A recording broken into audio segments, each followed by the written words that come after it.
Hello and welcome to Saturn Returns with me, Caggie Dunlop. This is a podcast that aims to bring clarity during transitional times where there can be confusion and doubt. Most of us, if we're honest, only ever dream a half dream.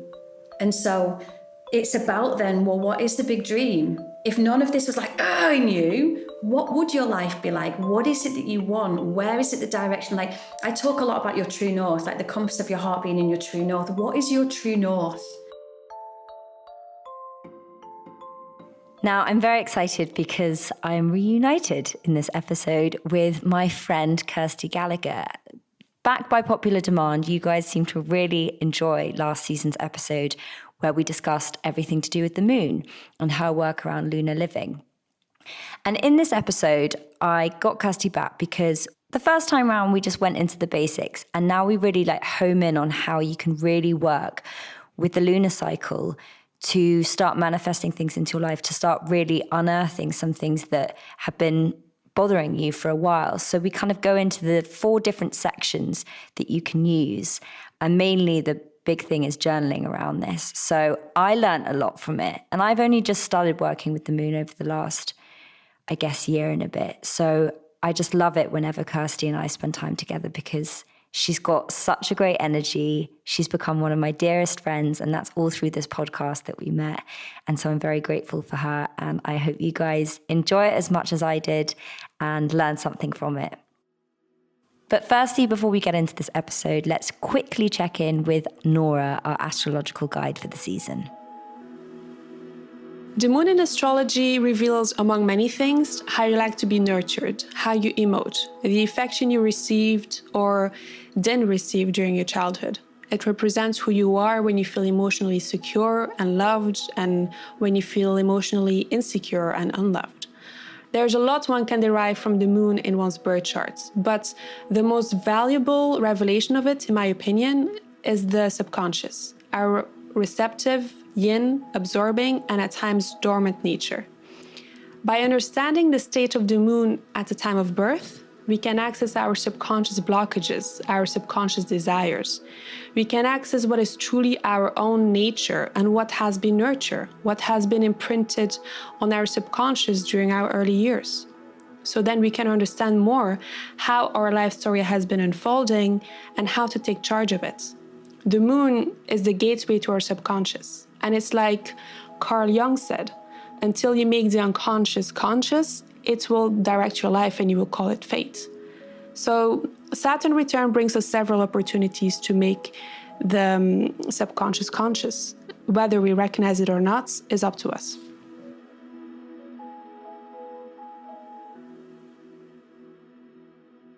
Well, welcome back. Thank you. Our episode last season was everybody just absolutely loved it.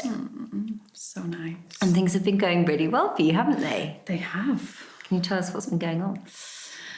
I guess I've been one of those lucky people who, since the start of the last lockdown, even in March, I started to utilise the opportunity, I guess, for more of a community. Because one of my main reasons, even for doing lunar living in the first place, was to create a community of people where we knew we were in this together. So whenever we felt something around the lunar cycles or the effects of Mercury retrograde, or even if you were the Saturn return, when you're going through it, you feel like you're literally the only person in the world experiencing it.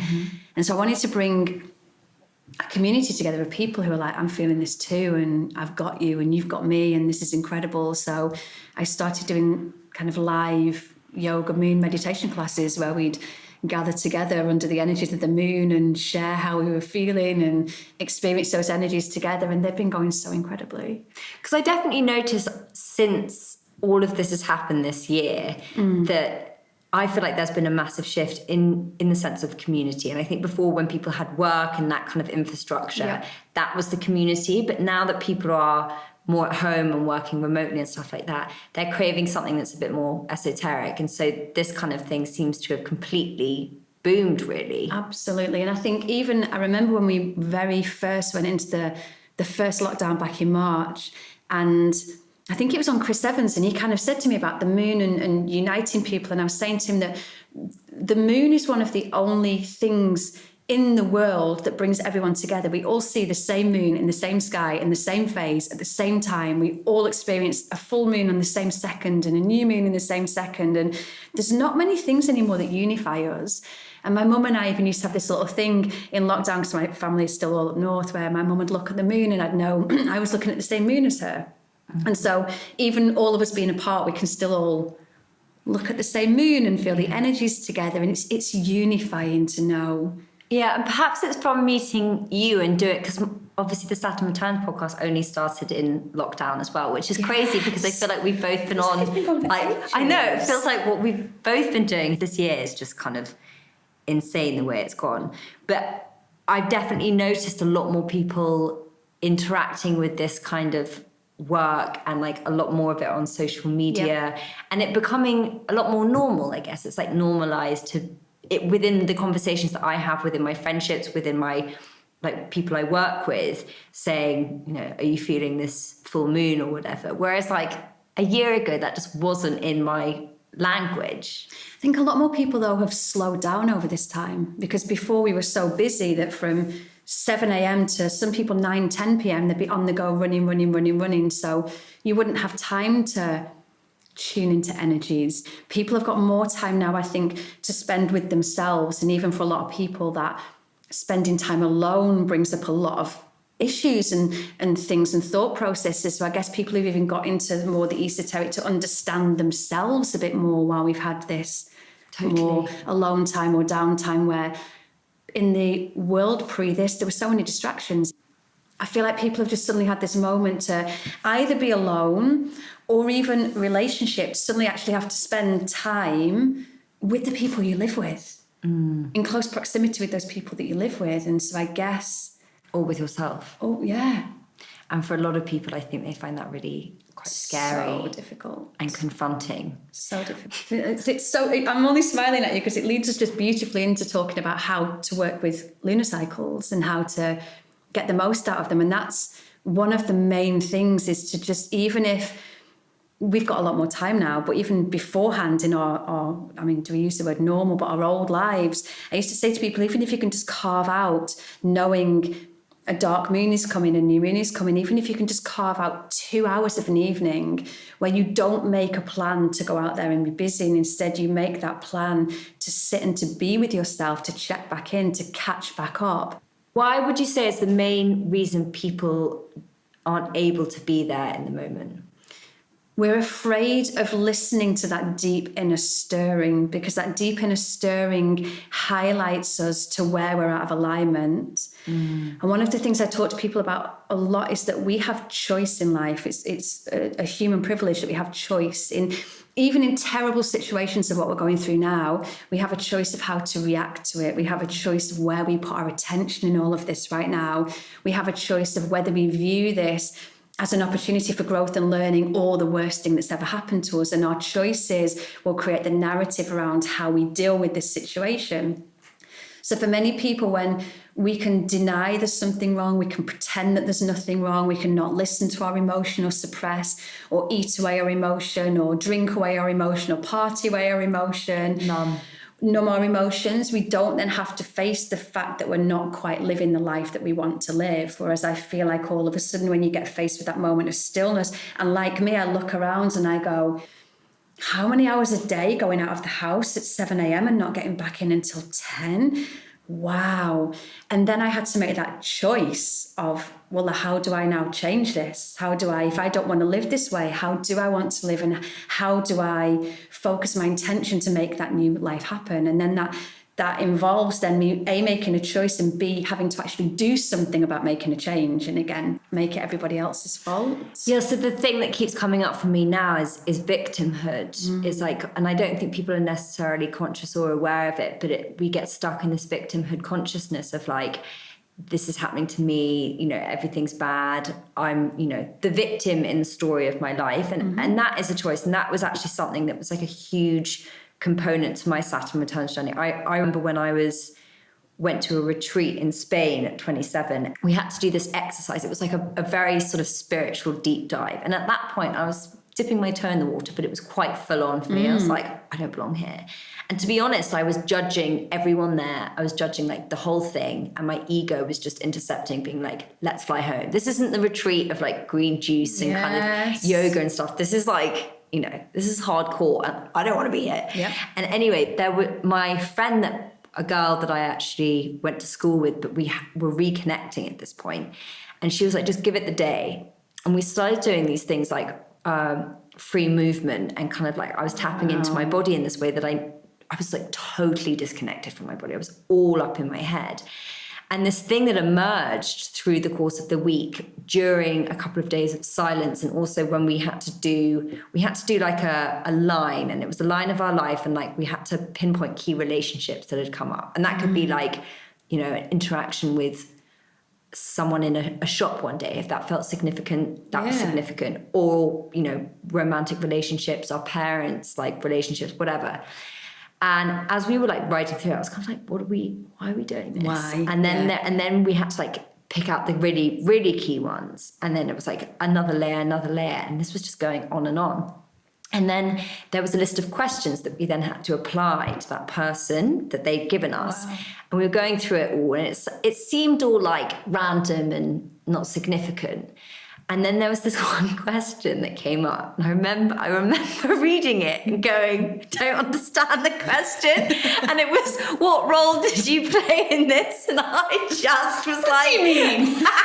Me? I was like, I literally went to Steph and I was like, I don't get it. And she was like, well, what role did you play? And I was like, that's how blocked I was in my own like victimhood consciousness. I was like, things are happening to me. And it's like, it's not my fault. Yes. And then suddenly I was like, oh, I have a role to play in all of this. And actually, like, I'm the one essentially putting out that energy and making more of it happen. But it's a really scary thing when you acknowledge that, because you're suddenly like, I'm responsible for me. I'm responsible for my life. And everything that's happening, the good, the bad, the ugly, whatever.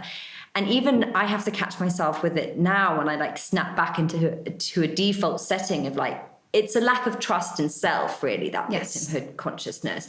And it's also an inability to really like look in, because we're terrified that if we look in, we'll judge so badly that we'll actually like hate ourselves, which I guess I probably did do. And I think such an important thing is to take away that judgment.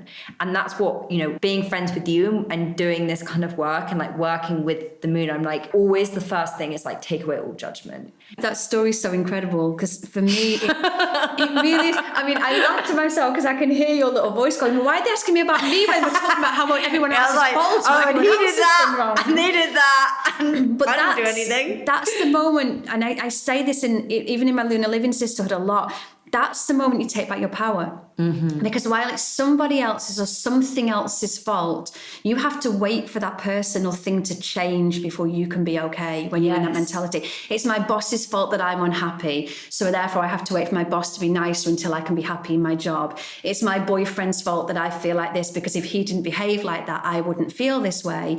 Until you have to look at, as you just so beautifully described, your part to play in all of this. Mm-hmm. And as soon as you do, then take back your power, because you don't have to wait for anything external to change anymore. Mm-hmm. You've got the power. But again, a lot of people are afraid of the power they have, because it's easier when life is done to them. As soon as we realize that we do have power over our own lives, something scary in that. There's a big amount of responsibility in that. And also it's unknowing everything you've always known. I say that all the time to clients. I'm not going to teach you anything. We're going to help you to unlearn a lot of the things that you've been told and taught. Especially for women, historically, those women that have gone out there and got what they want have been met with, who do you think she is? And check her out. And there's something again to be said for, and this is what Lunar Living again does, is that there's something to be said now for, we've got to start to champion each other. We've got to start to look at the woman going after what she wants and go, oh my God, if she can do it, so can I. Oh my God, look at her, how can I support her? Rather than, who does she think she... And the only reason we do that is because there's a part of us that wishes we were doing that. Totally. But we can't. And so it's time to rise and even reach out to that woman and be like, hey, how did you do that? Because I'd love to be able to do that. You and I speak about, I mean, Taurus moon, Taurus sun, we've got very similar.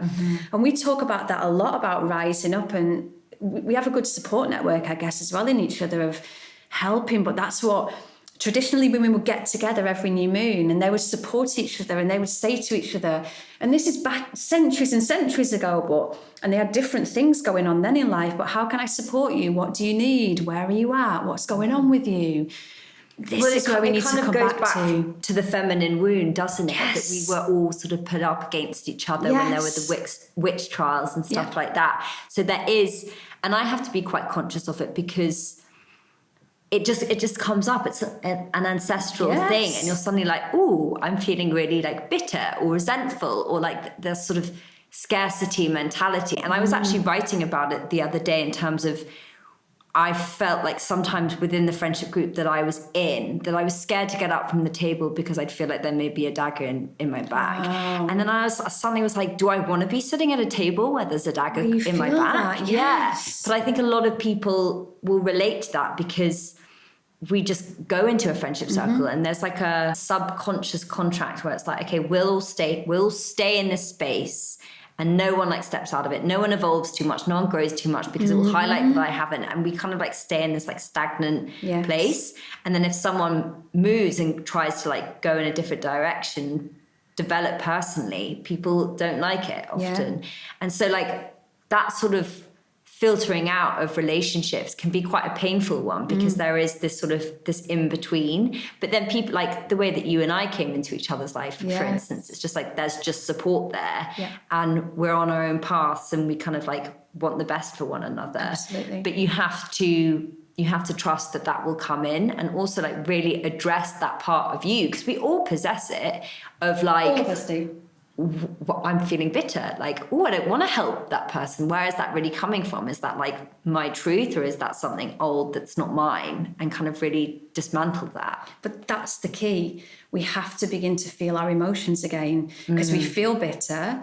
We've learned bitterness is actually, I mean, all emotion to me, all emotions beautiful. Bitterness, as you've just said in that moment, makes you stop and go, oh, why am I feeling this? I'm feeling this because they've maybe got something that I want. Okay, so why don't I have it? Oh, because actually I don't really believe in myself enough to go after it and I've been procrastinating. And so actually the person I'm bitter towards in many ways is yourself. Yeah. But we'll project that. It's like you said, it's the out of alignment thing. And there are two types of work that really help with this. Your human design can, and actually mine, when I'm out of alignment, my thing is bitterness. So now whenever I'm feeling bitter, I'm like, I'm out of alignment. I need to adjust the sails. Like I get some stuff on social media sometimes, not very often, but like I try and be my most authentic self now. And it always comes with its challenges, especially when it's like, a thing for me is putting out my poetry feels really raw and vulnerable because I know, like, again, the people I grew up with would be like, how lame. I would probably send it to each other being like, this is so lame. But because it's something that I've always done, it's like such a truthful aspect to me. And even like I put up something last night and someone sent me a thing saying, someone sent a thing being like, just LOL, like laughing at it. And I was like, it triggered me a little bit, but then I was just like, nah. And again, you've got to think about that age-old thing that I come back to a lot. If I'm not going to take advice from you, I'm not going to take criticism from you. When you work in something like we do, where it's our passion, it's been life-changing for us. Like for you to do music, and I know this again, and I've pushed you to put your music out there a lot. I've got such blocks around it. I know, because it's a passion. It's something, it's a part of you that no matter what, no matter how much you deny it, the yearning and the burning is in there because this is your dharma, it's your purpose. It's one of the reasons you were put on this earth.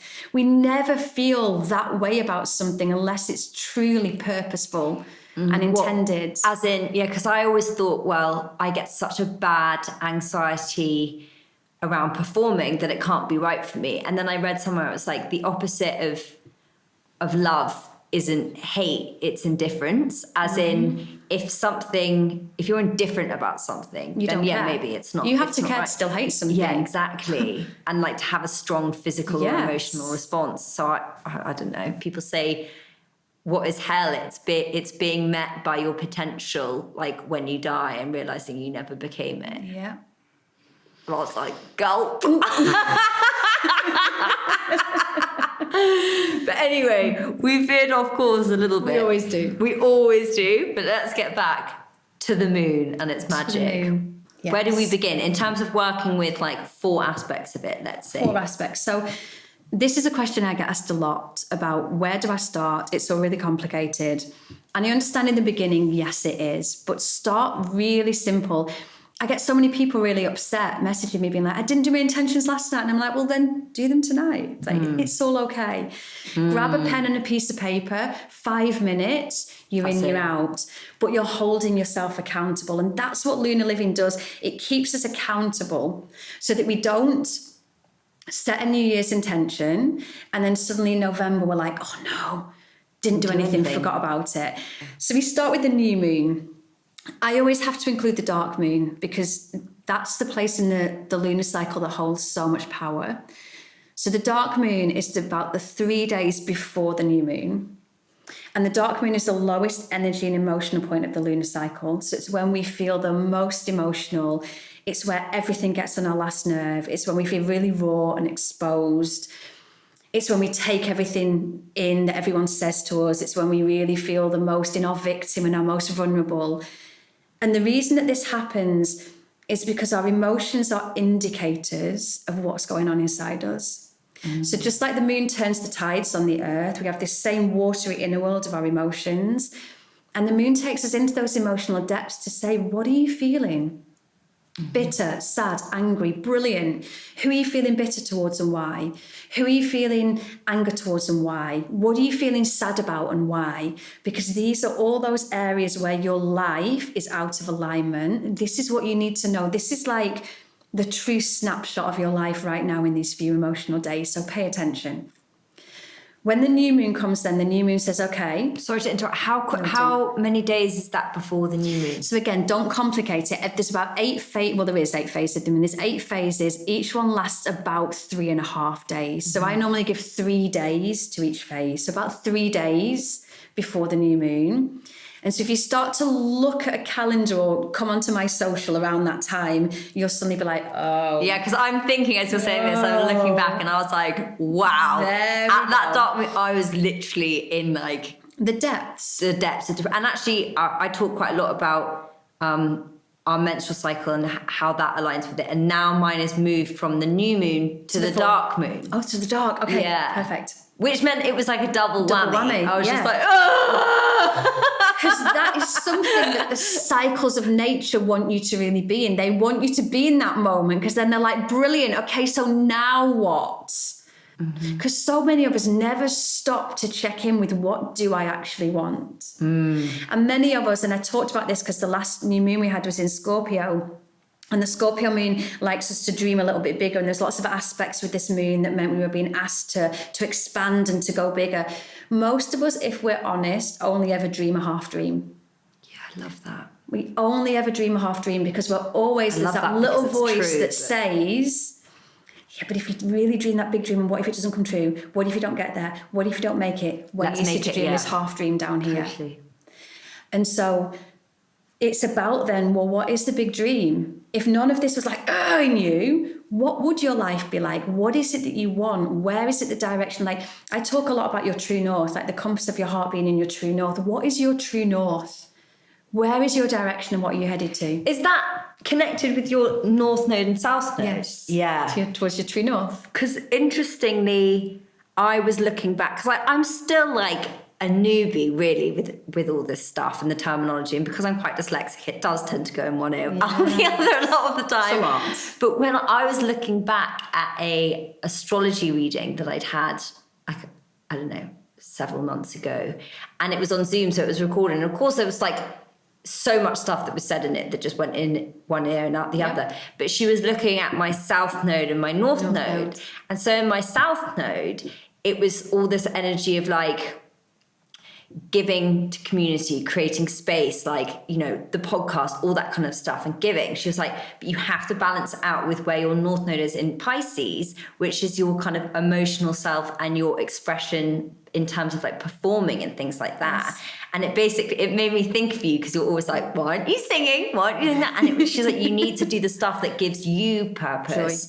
Yep. not just giving out to everybody other else. people, because if it's imbalanced, you'll feel bitter. Totally. And so I was like, that's really interesting. So those are quite important things then to perhaps then go into within this work, to look at where your North Node and your South Node is, so that you can get that balance right. Yeah. When I talk about true north, it's about that. It's about what is your purpose, your deep inner calling. What is it that you yearn for? What's that longing that just comes back over and over and over again that you can never quite seem to get past? That's where we need to head for. Because it is about your soul's purpose, and in that sense, it can't be dependent on the response. Because if it was always dependent on the response and the outcome, like, you're always going to be wanting more. So it's got to be more about how that feels for you, connecting with that part of yourself, regardless of how it is within this world, if that makes sense. All most of us want is to be happy, to just be happy and feel like we're on purpose. And to not have a purpose in life is one of the most difficult things for anybody, to feel like you don't have a purpose. But do you think we all do? Not even a purpose necessarily for this big soul vision. Again, this is something I talk about to people a lot, that not everyone can do what I did and quit a big job in marketing, and run away to India to be a yoga teacher. Like, for most people, that's not going to be a valid thing. And the world wouldn't necessarily work if that were the case. But all of us have a purpose. But what we need to do is take away our purpose being our job. Right. So that's where most people get caught up, that they want their purpose to be their job. For some people, they're lucky enough that it is. But for others, why can't you just allow the work that you do, as long as it's enjoyable, to be the work that you do? And your purpose might be singing, but just for fun. Totally. Or it might be being a beautiful parent to your children and coming home at the end of a day, being able to close the door, not answer an email, and get on the floor with your kids and push around toy cars.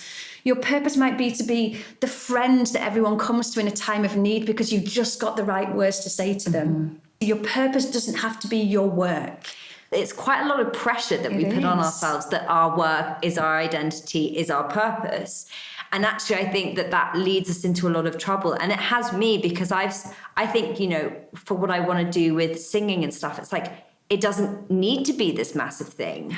It's just a way that I express myself. But every time I've tried, I think because of being in the public eye, people are like, she's trying to be a pop star. Nah. I'm like, I'm actually just trying to do something that like brings me some joy. Yeah. And I think I really noticed with a lot of people that I speak to is they have this passion and this calling to do something, but they don't allow themselves to express it because it doesn't tie in with their career. So they actually like deny themselves it entirely because of that very reason. So I think it's a really interesting thing. And this is where, again, because you and I, we're going to be here for 9 hours. Working with lunar cycles can be so powerful in this, though, because you get those check-in opportunities. The first quarter moon is where this shows up, and the last quarter moon is where you get to release this. So month on month, you start to call yourself out basically on your own bullshit. You start to realize month after month that, oh my God, I have this same repetitive negative thought every single month. I'm going to do something. Whereas when the voice is there,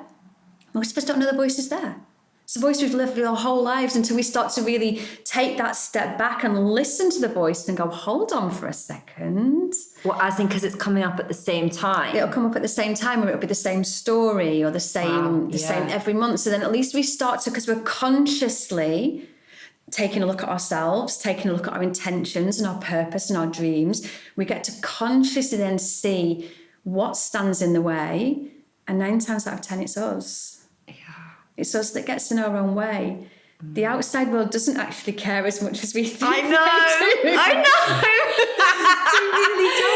I always think of it as like, I once went to see a healer, and I was talking about kind of trying to go.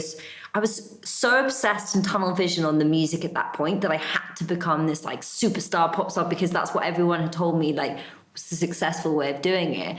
And she was like, it's really not resonating in your body. I was like, I know, but I've been doing it for so long. And she was like, just calm down. She was like, just calm down. She was like, keep talking about the things you like. And I was like talking about poetry and like storytelling. And she was like, these are all true. These, light you up. And she was just like, open yourself up. She was like, take off this backpack of like pressure and expectation. And also this idea that you're going up a mountain with like the world behind you, when you turn around and you're like, there's no one behind me. I'm making this difficult for myself. Absolutely. Absolutely. We do. No one gives a shit. Yeah. And that again comes back to what we talked about. It feels like 7 hours ago at the beginning of this, like we have a choice in everything. And when we take back that responsibility for our own lives, then we realise that we're the ones in control of all of this. And if we work with that beautiful old moon in the sky, we can really begin to harness all of this. But then we need to stop micromanaging the universe. Yeah. So we have so many expectations of I want that, and it can only happen like that, or that, or else that's it. And I'm going to like lose my shit and that I'm not having it. And when we try to micromanage, we lose all of the joys of the different directions we could go in. Everything will come in its own perfect time, in its own perfect way. So we need to set that intent, set our true north, and then almost drop it and go out and have fun. Exactly. While the moon in the universe goes, okay, I got you. Here we go. Let me put all this in place. And we just need to be enjoying ourselves in the meet and not making it so serious and clinging and holding and pulling. Well, look, the way I see it is like the mind only gets you so far. And actually you have to relinquish control. And that's like a really hard thing. I think when you came over like a couple of months ago, I'd gone through like some weird relationship turbulent stuff. And after I had eventually let go and stopped being dragged because I was resisting so much, then suddenly I arrived at exactly where I wanted to be, but I needed all that stuff to happen for me to get there. Yeah. Whereas we're like, no, this is taking me off course, but it's actually not. It's just like redirecting you in the way that the universe wants you to go. Absolutely. The new moon is the beginning of a whole new lunar cycle. So it's like that moment where we plant the seed. It's the blank canvas. It's where we get to begin. We get to start again. So on the new moon, we set the intentions for what it is that we do want. This is for the next lunar cycle, so for the next 29 and a half days. But I also keep a couple of intentions as well for something that might take a couple of lunar cycles. So I might have a 3 or a 6 month thing as well that I want to work with.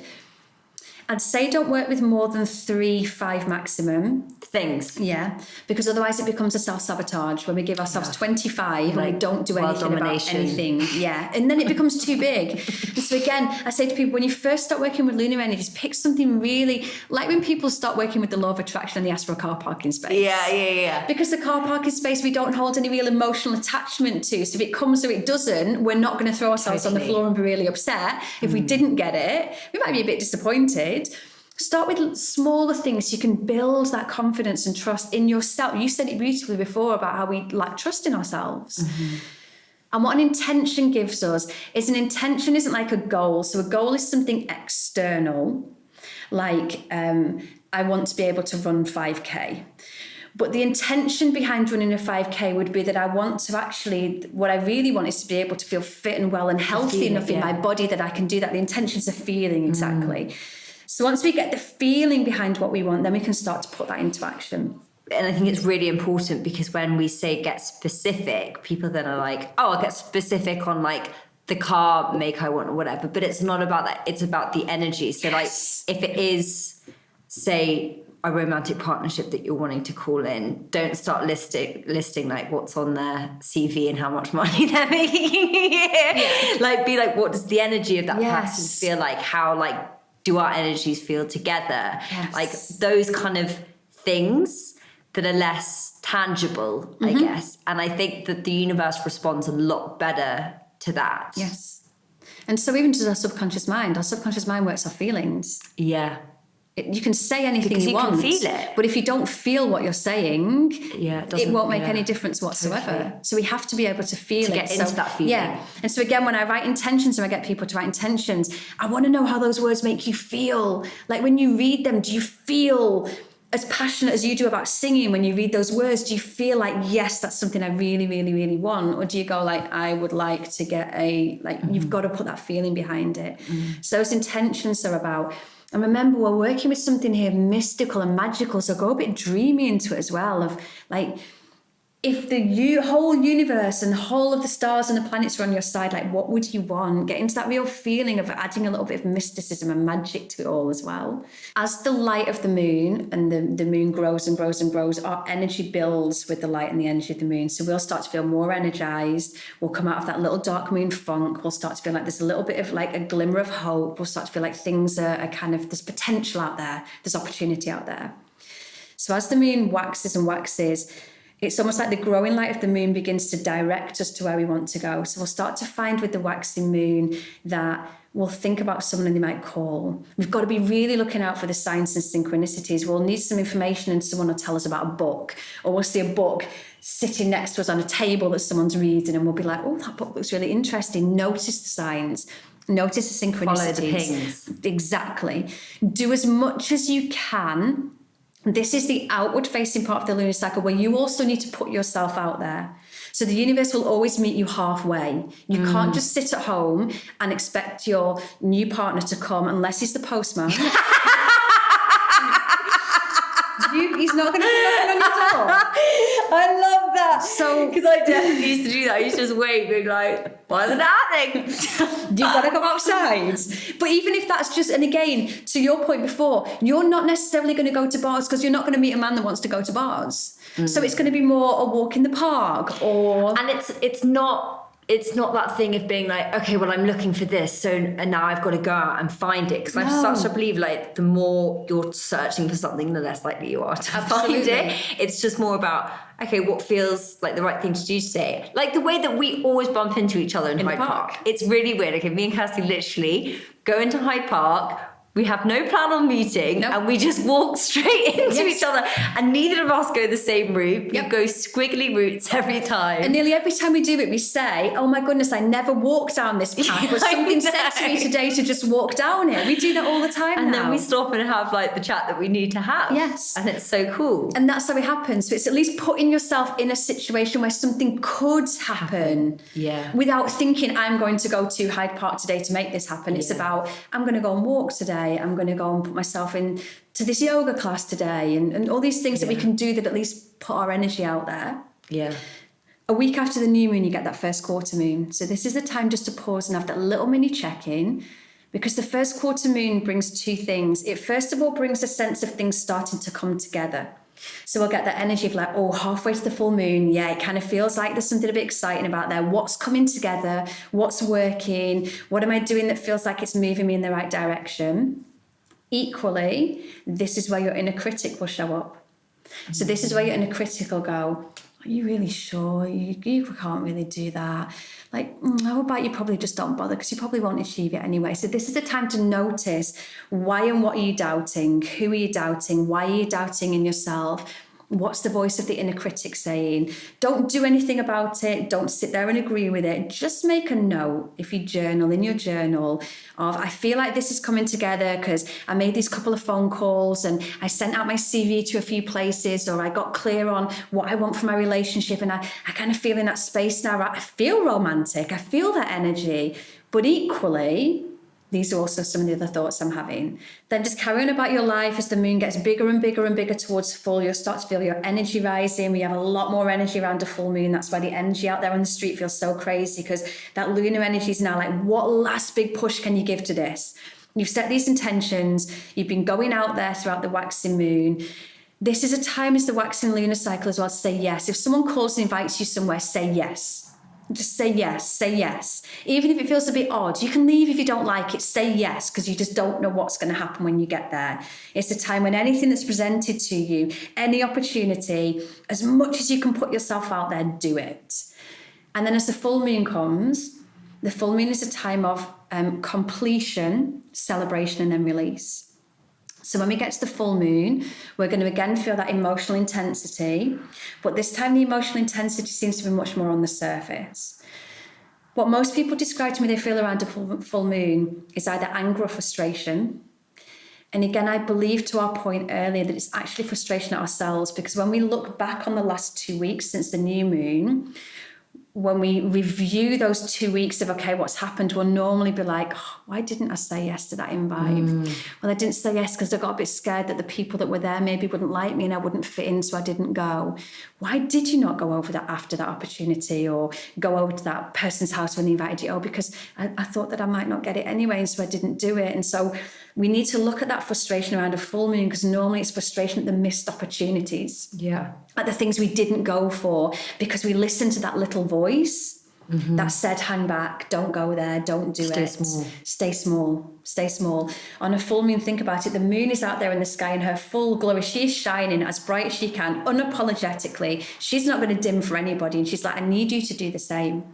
So a full moon is like the full moon shines this big light over the last 2 weeks since that new moon and highlights for us where we didn't go after things. But equally, it's so important at this part of the lunar cycle to celebrate yourself, because we never do it. We very rarely celebrate each other, but we're really bad at celebrating ourselves. That's how you begin to build trust in yourself, by going, well, actually, I did send that letter off. Or I did make that one phone call, or I did put myself out there by going into the park every single day when I wasn't even sure why or what I was doing, or I trusted that instinct that said, go down this path, and then I bumped into Kagi. We celebrate those things where we're like, okay, so I did do some really good things. I did make some stuff happen. So take time to really celebrate. And we're what so you did. bad at that. We're so bad at being proud of ourselves. So bad. But a full moon is like, shine, tell me what you did well. Tell me what you did well. And then again, we start to build that muscle in ourselves that says, I'm kind of all right. I kind of do know. I kind of can do it. I can. And this is where we start to develop that self-belief. A week later, we get the last quarter moon, where again, the moon's halfway down to new now. So this is the days you'll look in the sky and you'll see an exact half moon in the sky. This is the release point of the cycle. So as the moon wanes and gets smaller in the sky every day, the energy then is set to help us to let go, to release, to surrender. So we look back now on the first quarter and we look back on, well, what stood in my way? And this is where we release the self-doubt, the self-sabotage. We do work around self-belief work. We do work around self-worth. We do work around self-love. We do work around also removing external things. So if we realise, and it might take a few lunar cycles, that you've got that one friend who's always like, oh, really? You're gonna sing and you're gonna put it on Instagram when you've done it? I'm really sure that's gonna be going. What will people say if they've never heard you sing? You might realise you've got that one friend who's quite well-meaning. You stop telling that friend about your dreams. Yeah.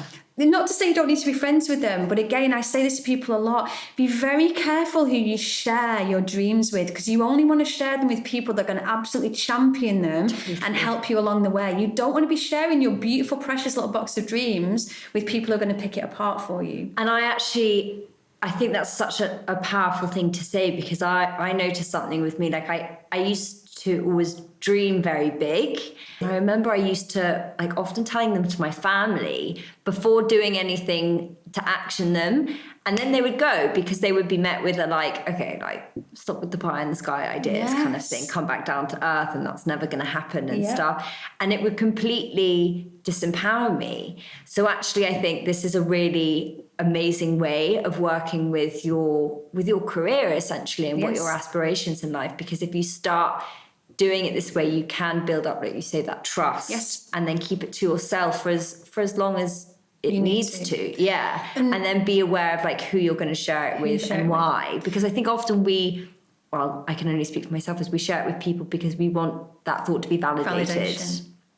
We want someone else to say you can do it, and then we can believe we can do it because someone else has said we can do it. And if they don't, if it's met with I don't know how you do that, we're like, I don't know how to do it either. 100%. So the best way now is to lead by example. And so again, in the beginning, I think when I first told my family I was quitting my job to go to India and be a yoga teacher, I think they all thought I was crazy. they literally thought I was crazy. But I've just lived by example. But you felt into it. Yeah. I just knew I couldn't not have gone. I couldn't not have done it. And so now when I say something like, I'm going to write a book, they all kind of go, okay, then sure. Because by example, I've just kept doing it. And perhaps not sharing in the beginning until I'd achieved it. And then it's almost like, okay, now I've done it. This last quarter moon is that time to release anything even externally that's not in your highest vision. So it might be outdated relationships. It might be the job that you've realised that you really don't want to do and isn't in alignment with you. It might be listening to other people's opinions. Anything that you need to release and let go of that stands in your way. Could even be like drinking or something. Absolutely. I mean, for so many people, I mean, you've done a podcast on this, haven't you? I mean, I stopped drinking because that for me was the way that I would sabotage myself. Yeah. I would be like going really, things would be going really well, things were happening, everything was falling into place. Let's go ruin everything by being like, ow. Absolutely. And that was the cycle. But it's terrifying that that's a socially accepted way to sabotage yourself. I know. It's encouraged. It really is. I know. And even that's difficult. Like, I've not touched alcohol for about 15 years. Really? That's weird that we've never had this conversation. Yeah, about 15 years. See, everyone that comes into my life these days is sober, and it's not like an active choice. They just it's once really you start to attract as well.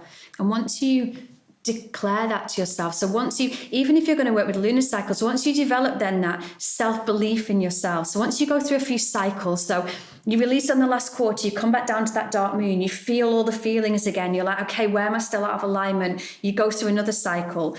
Once you've done a few of those, you'll start to immediately catch, okay, this is the critic coming up again, first quarter moon, I'm just about to do something incredible. Here's the critic trying to pull me back. This time around, am I going to listen? Or am I going to be like, okay, I hear you, but I'm still going to go and say yes to that thing anyway?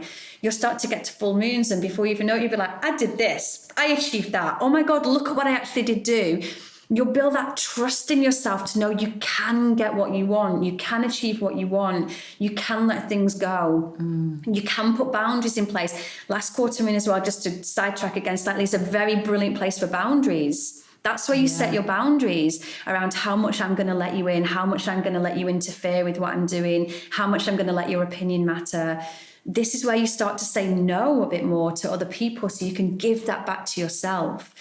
And again, I think boundaries don't need to be communicated verbally to the person. Nope. As in, again, where is that coming from? Yes. You're going being like, I'm putting up a boundary with you because you make me feel like this. Yeah. It's like, that's not it. That's not what it's about. Nope. It's about making that statement to yourself and creating that energetic boundary. So you're like, okay, next time this comes around, I'm not going to reinforce my own internal critic by going to someone that's going to essentially say, I can't do this. Yes, absolutely.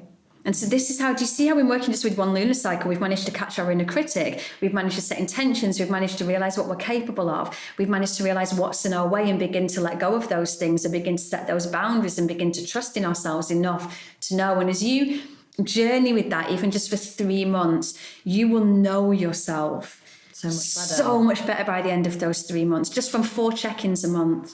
Because again, how many of us ever sit down once a week to check in with ourselves? And so it's just a beautiful act of self-care more than anything, is living in alignment with the lunar cycle of bringing the power and the onus and the responsibility and the choice back to you of this is my life, and alongside the moon, I'm going to create some magic in it. And it gives our life more meaning. To our points before, it gives us a purpose of something to check in. It gives us, you can go outside and, I mean, in London, we're a bit more difficult, but you can go outside and look at the moon in the sky. You can go out there and know that support and that ancient guidance and wisdom that's been there for 4.5 billion years is going to be there. You can use it. Use that energy that turns the tides, that keeps the earth on its axis, that gives us seasons. Like, we're so arrogant sometimes as humans to be like, nah, it doesn't affect me. I know. All of nature is affected by even the fact that our cycle is exactly the same as the cycle of the moon. It's like, that's not a coincidence. No. And so use it. Go out there, use it. This is coming out on a full moon. Yeah. Incredible. So that's great. So if this comes out in a full moon, that means that you've now got 2 weeks, everyone, to get prepared to look at when the next new moon is.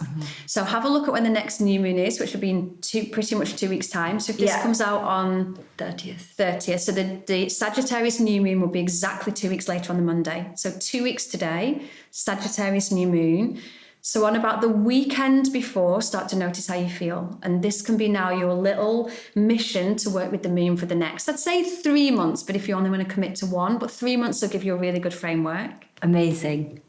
Well, thank you so much, my love. My pleasure. This was so fun, and I'm so glad we got to do it again. Me too. And hopefully we'll do something for people to work with this. Absolutely. Good. Let's do it.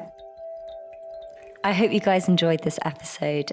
Like I said, Kirsty's just such a great human being. And she also has, to follow up from her Lunar Living book, a journal coming out. So if you guys enjoyed this episode and need a little prompting in how to work with these stages, check out her journal. It's not going to be out for a couple of months, but you can actually pre-order it. So check it out.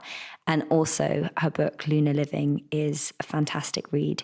So if you want a deep dive into the moon and all its wisdom, I highly suggest doing so. Myself and Kirsty are planning some exciting full moon and new moon events. So if you'd like to be involved, please check out more details in the show notes. If you'd like to find me on Instagram, you can at Kaggy's World. And if you'd like a reading with our astrological guide, Nora, she is at Stars Incline. And you can find Kirsty at Kirsty_Gallagher_. This podcast is growing through word of mouth, so please continue to share it with your friends or anyone you think might find it useful. And leave us a review on Apple if you are enjoying it. You can also check out our Saturn Returns with Kaggy Patreon page if you want to join our growing community. Saturn Returns is a Feast Collective production. The producer is Scarlett O'Malley and the executive producer is Kate Taylor. Until next time, thank you so much for listening, and remember, you are not alone. Goodbye.